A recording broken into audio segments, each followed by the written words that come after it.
नमस्कार। ग्रहों की गोचरीय स्थिति पर रेगुलर वीडियो पाने के लिए साप्ताहिक राशिफल, मासिक राशिफल, त्रैमासिक राशिफल और ग्रहों के बाकी गोचर पर भी रेगुलर अपडेट्स पाने के लिए, जिसके हिसाब से आप अपने जीवन में थोड़ी गाइडेंस प्राप्त कर सकें, इसके लिए मेरे चैनल को अवश्य सब्सक्राइब करें। जिन लोगों ने सब्सक्राइब कर रखा है वो ऑल ये जो नोटिफिकेशन सेटिंग होती है इसको क्लिक करें, क्योंकि कभी कभी कुछ लोग बोलते हैं उनको नोटिफिकेशन नहीं मिलती। आशा करता हूं चैनल को सब्सक्राइब करेंगे और रेगुलर वीडियोस अवश्य आप देखेंगे। नमस्कार। ओम गणेशाय नमः। ओम नमः शिवाय। मैं निखिल ज्योतिष आचार्य आप सभी का मेरे चैनल पर पुनः स्वागत करता हूं। आशा करता हूं कि आप सभी स्वस्थ होंगे। महादेव की कृपा आप सभी पर सदैव बनी रहे। ये वीडियो वृश्चिक यानी कि स्कॉर्पियो के लिए बहुत विशेष है, क्योंकि यह वीडियो है मंगल देवता के राशि परिवर्तन के बारे में। मंगल महाराज राशि परिवर्तन कर रहे हैं, और कब कर रहे हैं? 11 मई को, और वो आपके छठे भाव में जाकर बैठ जाएंगे, यानी कि मेष में। मंगल बहुत ही विशेष ग्रह है, लेकिन आपके लिए तो उनकी विशेषता बहुत बढ़ जाती है, क्योंकि आपके लग्नेश हैं और छठे घर में आ रहे हैं, तो विपरीत राजयोग भी बना रहे हैं, तो ये अपने आप में और प्रमुख है। मंगल बल पराक्रम, शौर्य, skills, physical power, physical strength, muscle memory. हमारी जो मसल मेमोरी होती है ना, देखिए अगर लेट्स से कि आप कुछ भी करते हैं, लेट्स से अगर कोई व्यक्ति गिटार बजाता है, हारमोनियम बजाता है, भले ही वो 3-4 साल छोड़ दे, जब दोबारा वो चीज़ें आती हैं तो वो दोबारा अपने आप ही बजना शुरू होता है। इसको मसल मेमोरी कहते हैं। तो ये मंगल जिसका स्ट्रांग होता है उसके पास मसल मेमोरी भी होती है, स्ट्रांग होती है उसकी मसल मेमोरी। और इसके साथ ही मंगल लॉजिकल रीजनिंग, वाक्य पटुता, मार्केटिंग, भाई बहन, बहुत चीज़ों के कारक हैं। 2 राशियां हैं उनकी, एक छठे भाव के स्वामी हैं ही और आपके लग्नेश भी हैं। 3 दृष्टियां हैं उनकी, नवम भाव को देखेंगे चौथी दृष्टि से, 12वें को 7वीं दृष्टि से और लग्न को 8वीं दृष्टि से। बहुत इम्पैक्ट है। लेकिन यहाँ पे आप देखेंगे कि मैंने राहु, केतु और बृहस्पति महाराज को भी अंकित किया है। राहु, केतु, बृहस्पति। क्यों? कारण क्या है कि केतु का तो डायरेक्ट इम्पैक्ट मंगल पे है, दृष्टि द्वारा प्रभाव आएगा। लेकिन आपका एक ऐसा भाव है 12वां भाव, जहां पर राहु की दृष्टि भी है, बृहस्पति की भी है और मंगल की भी है। तो ये भाव 3 ग्रहों से इम्पैक्टेड हो गया, तो इसके भी कुछ इम्प्लीकेशंस होंगे। तो यही सब हम चर्चा करेंगे, अच्छा बुरा क्या हो सकता है मंगल के इस गोचर में। लग्न राशि, चंद्र राशि यदि आपकी वृश्चिक है, दोनों ही देख सकते हैं गाइडेंस के लिए। जहां से ज़्यादा सूट और रिलेट करता है वहां से देखिए। व्यक्तिगत तौर पे मेरा मानना है लग्न से देखेंगे तो अच्छा, इनकेस नहीं पता है तो चंद्र राशि से भी इसको देख सकते हैं। शुरू करते हैं इस अत्यंत महत्वपूर्ण राशिफल को। शुरू करते हैं। सबसे पहले तो मंगल छठे घर में आ रहे हैं, अपनी ही राशि में है और विपरीत राजयोग बना रहे हैं, तो ऑलरेडी। और छठे घर के मंगल तो बहुत स्ट्रांग है, शत्रुहंता योग इनको कहा जाता है। छठे घर के मंगल, अगर लग्नेश की स्थिति अच्छी है कुंडली में और छठे घर के मंगल हैं, उस व्यक्ति को कोई रोक नहीं सकता। हाँ, अगर लग्नेश की स्थिति अच्छी नहीं है, भाग्येश की स्थिति अच्छी नहीं है, तो फिर मीडियोकर सक्सेस होती है। लेकिन अगर लग्नेश भी स्ट्रॉन्गर, मंगल छठे घर से संबंध बना गए, छठे घर से संबंध भी अगर मंगल का बन गया, व्यक्ति बहुत ऊपर जाता है। अब यहाँ पे पहले अच्छी चीजों की बात कर लेते हैं। छठे घर के मंगल हैं, कॉन्फिडेंस, अपने ऊपर विश्वास, सेल्फ डाउट कम होगा, व्यक्ति बहुत ज्यादा डेडिकेटेड हो जाता है। तीसरे घर का मंगल, छठे घर का मंगल, अगर उनको रास्ता दिख गया ना कि हाँ मैं यहाँ पे चलकर सफल हो सकता हूँ, थोड़ा सा भी आइडिया आ गया, फिर उस व्यक्ति को रोकना बहुत मुश्किल हो जाता है। क्योंकि ऐसे लोग फिर विश्वास से परिपूर्ण हो जाते हैं, उनके अंदर सेल्फ बिलीफ बहुत बढ़ जाता है। और छठे घर के मंगल तो स्किल्स बहुत बढ़ाते हैं। ये जो सेल्फ बिलीफ किसी में आता है ना मंगल के द्वारा, वो ऐसे ही नहीं आ जाता, वो फिर खराब मंगल होते हैं। कुछ लोग आप देखते हैं कि ना बस बजते हैं, मतलब कि हम ये हैं, हम वो हैं। जब असल में आप जाएंगे उनके पास, आपको देखिएगा कुछ भी नहीं है उसके पास। वो खराब मंगल की निशानी, जो ज़्यादा बोलते हैं। मैं कई बार इस चीज़ को बताता हूँ। अच्छा Mangal leadership quality with patience, with sincerity, with self belief and guiding nature. Leadership ये नहीं होती कि चिल्लाओ 10 लोगों के सामने और लोगों को तिरस्कृत करो और अपने तरफ ध्यान खींचो। ये गलत मंगल का एक आधार है। वो शुरू में आपको थोड़ा सा लाइमलाइट में ला सकता है, वो आपको उसको कैरी फॉरवर्ड नहीं कर पाएगा। जो शांत लोग होते हैं वो भी बहुत अच्छा लीडरशिप करते हैं। आप नहीं यकीन तो धोनी साहब को देख लीजिए, आराम से, कभी कभी उनको भी गुस्सा आता है, he is also human, but जो भी गुस्सा है उन्होंने चैनलाइज करके उनकी लीडरशिप देखिए, केवल हाथों के इशारे से, केवल एक्सप्रेशन से कई बार वो चीज़ों को चेता देते थे, और हमेशा एकदम गंभीर अवस्था में, लेकिन बहुत ज़्यादा एक्सप्रेसिव नहीं, क्योंकि उनको पता है कि अगर वो वहाँ पे टेंशन में आ गए तो पूरी टीम टेंशन में आ जाएगी। वो भी एक लीडरशिप। एक और लीडरशिप फिर हमने देखी जहाँ पे बहुत ज़्यादा एक्सप्रेसिव एक व्यक्ति एक कैप्टन हो जाते थे, मे बी वो चीज़ फिर उतनी कामयाब नहीं रही। तो leadership has to be respected, मतलब कि अर्नड।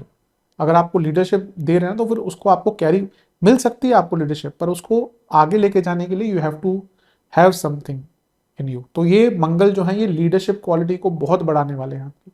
आपके अपने कार्य क्षेत्र में आप आगे बढ़ पाएंगे, बिजनेस में आप आगे बढ़ पाएंगे, जीवन में आप आगे बढ़ पाएंगे, आपकी जो स्ट्रेंथ है वो बहुत बढ़ जाएगी। तो छठे घर के मंगल तो, और ये शत्रुहंता योग कहा गया है, तो जो भी आपके कॉम्पिटिटर्स हैं कार्य क्षेत्र में हो, कहीं पे भी हो, आपका कोई कॉम्पिटिटिव एग्जाम है, आपका कोई इंटरव्यू है, सब में बहुत अच्छा करेंगे। कोई लीगल केस चल रहा था उसमें बहुत अच्छा करेंगे। मंगल पर केतु का प्रभाव है, ये दोनों स्किल्स के कारक हैं। तो जब इन दोनों का कुछ मिलन हो गया ना, तो व्यक्ति अपने स्किल को एनहेंस करता है, और ये दोनों क्या है, अर्थ त्रिकोण, करियर से संबंध रखते हैं दोनों भाव। तो करियर में अपने आप को बहुत एनहेंस करना चाहते हैं, ये 40-41 दिन बहुत अच्छे हैं। जो लोग टेक्निकल फील्ड में हों, या जो लोग, टेक्निकल नहीं कहूंगा, जो लोग अपने आप को ना बेटर करना चाहते हैं, वो टाइम टू टाइम कुछ ना कुछ नया सीखते रहते हैं। अभी रिसेंटली एक महिला से मैं बात कर रहा था, शी इज 55 समथिंग, और अभी भी वो एक नया कोर्स कर रहे हैं। बहुत अच्छा लगता है जानकर ना कि लोग, मतलब कि ठीक है, डेफिनेशंस तो हमने ही बनाई हुई हैं जीवन की, ये तब कर लो, ये तब कर लो। डेफिनेशंस आई थिंक लिमिट कर देती हैं हम सबको। लेबल्स, डेफिनेशन हम सबको लिमिट कर देते हैं, लिमिटेड कर देते हैं। उनकी परंपराओं से निकल कर कुछ होना चाहिए, और अगर वो करवा सकता है कोई ग्रह तो मंगल ही है। तो कुछ सीखना चाहते हैं, बिल्कुल सीखिए, बहुत अच्छा टाइम है।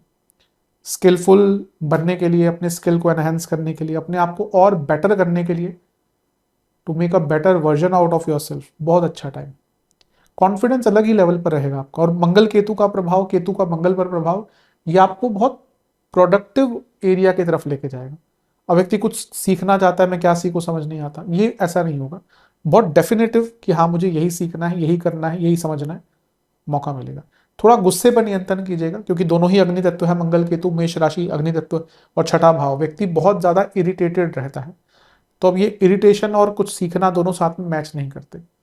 अगर आप इरिटेटेड रहेंगे तो आपकी समझने की क्षमता, सोचने की क्षमता क्षीण हो जाती है। तो इस चीज पर ध्यान दीजिएगा। लेकिन एट द सेम टाइम ये कभी कभी थोड़ी सी खामियां भी गिनवाते हैं मंगल केतु। तो अच्छी चीज है कि आपको ना समझ भी आ जाएगा कि आप गलतियां पीछे कहाँ कर रहे थे। पीछे मतलब कि लेट्स से पिछले 6 महीने में आपने कुछ गलतियां करी जीवन में, या स्पेशली करियर में, या कहाँ पे आप चूक गए, कहाँ पे आप अच्छा नहीं कर पाए, वो सारी ही चीजें यहाँ पे मंगल केतु के कारण आपको प्राप्त होंगी। तो ये बहुत श्रेष्ठ है, इसका उपयोग कीजिएगा। मंगल की दृष्टियों की तरफ अगर अच्छा, मंगल लग्नेश भी है और विपरीत राजयोग बना रहे हैं, तो कुछ बदलाव करने का मौका, कोई पैसा फंसा हुआ था, कोई लीगल काम फंसा हुआ था, कोई एडमिनिस्ट्रेशन का काम, कोई लिखा पढ़ी के काम आपके अटके हुए थे, पूर्ण हो सकते हैं। मंगल लग्नेश भी है, तो लग्नेश होने के नाते जब वो छठे घर में बैठे हैं, तो ये अपने आप में अंकित कर रहा है कि काम आगे बढ़ेंगे, गति मिलेगी, लीगल कार्यों में सफलता मिलेगी, और डेडिकेशन तो अलग लेवल पर। लेकिन लग्नेश रोग स्थान में है, तो रोग भी आएंगे, मैं आऊंगा उस चीज पर। मंगल की एक दृष्टि नवम भाव पर, बॉसेस से नहीं बनेगी, बॉसेस से झगड़े हो सकते हैं, बहुत सचेत रहिए। धार्मिक अनुष्ठान आदि चैरिटी के लिए बहुत अच्छा है, डोनेशंस के लिए बहुत अच्छा है। कोई मंदिर की स्थापना, मूर्ति की स्थापना करना चाहते हैं, बहुत अच्छा है। हो सकता है इस 40-41 दिन में आपको कोई, या तो ऑनलाइन कोई ऐड दिख जाए कि मंदिर बन रहा है, मूर्ति स्थापना हो रही है, आसपास आपके कोई मंदिर बन रहा हो, कोई धार्मिक स्थल बन रहा हो, तो वहां पे डोनेट कीजिएगा। कितना भी कर दें, 11 रुपए कर दें, 100 रुपए, जितने भी आपकी क्षमता है, इच्छा है, अभिलाषा है, चेष्टा है, पर इस टाइम पर कुछ ना कुछ धार्मिक स्थल से जुड़ा कीजिएगा डोनेट, बहुत लाभ मिलेगा। लेकिन बॉसेस से थोड़ा संभल के रहिएगा, आपके ऊपर जो भी लोग काम करते हैं उनसे थोड़ा संभल के रहिएगा, क्योंकि यहाँ पे प्रॉब्लम्स हो सकती है। किसी की भी यहाँ पे ना निंदा मत कीजिए, वैसे कभी भी नहीं करनी चाहिए, लेकिन थोड़ा मंगल वाले लोग होते हैं, निंदात्मक होते हैं। मंगल वाले मतलब कि वृश्चिक वाले थोड़े कभी कभी ना दे आर सरकास्टिक, थोड़ा व्यंगात्मक हो जाते हैं, तो इस चीज से थोड़ा बचेंगे तो आपके लिए अच्छा है। मंगल की एक दृष्टि 12वें घर पर है, राहु की भी है और बृहस्पति की भी। विपरीत राज्यों को बना रहे हो, राहु का प्रभाव, कोई वीजा का काम अटक रहा था, विदेश का काम अटक रहा था, विदेश की यात्रा अटक रही थी, कोई लोन का काम अटक रहा था, कोई पैसा फंसा हुआ था, कोई पैसा आपको दे नहीं रहा था, इन सब में लाभ मिलेगा। 12वां भाव बली है 3 ग्रहों द्वारा, तो लेट्स से आप किसी लूप में फंस गए थे कि बदलाव लाना है, लेकिन वो बदलाव लाएं कैसे समझ नहीं आ रहा, बिल्कुल मौका मिलेगा, बहुत अच्छा समय है। लेकिन 12वां भाव बली है, खर्चों के लिए तैयार हो जाइएगा। ये 40 दिन इतने खर्चे होने वाले हैं ना कि आप परेशान हो जाएंगे, बल्कि जिसकी लिमिटेड इनकम है वो परेशान हो जाएगा। बहुत पैसा है तो ठीक है भाई, थोड़ा सा ज़्यादा खर्च हो गया तो क्या बात है, पर जिसका लिमिटेड पैसा है उसका तो महीने में 15-20 हज़ार एक्स्ट्रा खर्चा हो जाए, उसकी तो हालत खराब हो जाती है। यहाँ पे ऐसा ही होगा। रोग तंग कर सकते हैं, रोग पे तो मैं भी आऊँगा, कि ऑलरेडी क्रॉनिक डिजीज चल रही है तो ध्यान दीजिए। सेल्फ मेडिकेशन मत कीजिएगा, और अगर बहुत टाइम से आप इलाज कर रहे हैं, कहीं पे नहीं काम आ रहा, तो it's time to change the treatment, इस पर ध्यान दीजिए। खर्चे बहुत होंगे, फिर से कहूंगा नियंत्रण रख लीजिए, शुरू से ही ध्यान रखिए। गुप्त शत्रुओं से बच के रहें, आपके गुप्त शत्रु यहाँ पे बहुत एक्टिव रहेंगे। लग्न पर प्रभाव मंगल का, फिर से पराक्रम, अपनी खुद की राशि है, कॉन्फिडेंस बहुत रहेगा, लेकिन जल्दबाजी और इरिटेशन, फिर से मैंने कहा ना इरिटेशन का योग है। अच्छा, 12वें और लग्न को मंगल कनेक्ट कर रहे हैं, छोटी मोटी इंजरी के कारक बन जाते हैं ये, ध्यान दीजिएगा। और सेहत की अगर मैं बात करूं तो जिनको डायबिटीज़ है, जिनको बीपी की प्रॉब्लम है, जिनको इन्फ्लामेशन रहता है, पित्त बढ़ा हुआ है बॉडी में, लिवर के इश्यूज हैं, एसिडिटी रहती है, पैरों की दिक्कत है, बीपी कार्डियक इश्यूज हैं, उनको थोड़ा सा यहाँ पे सचेत रहना है। अपने खाने पे, यहाँ पे बाहर का खाना थोड़ा अवॉइड कीजिए, क्योंकि यहाँ पे ना खाने पीने के कारण कई प्रकार के रोग, आपको मेटाबॉलिक डिसऑर्डर्स कई प्रकार के आपको तंग कर सकते हैं, तो इन सब चीज़ों पर ध्यान दीजिए। उपाय की बात कर लेते हैं। आपको बजरंग बली को चमेली के तेल के 2 दिए, चमेली के पुष्प, बेसन के हलवे का भोग लगाना है, नारियल अर्पण करके मीठा पान अर्पण करना है। ओम केसरी सुताय नमः और ओम भू सुताय नमः मंत्रों का 108 बार जाप करना है, और बजरंग बाण का 2 बार पाठ करना है, और हनुमान जी के मंदिर में आपको बेसन का हलवा और बेसन का और आटे का, गेहूं के आटे का दान करना है। आशा करता हूँ वीडियो काम आएगी। चैनल पर नए सब्सक्राइब कीजिए, वीडियो को लाइक कीजिए। मिलता हूँ मैं आप सभी से अगली वीडियो में, तब तक के लिए ओम नमः शिवाय।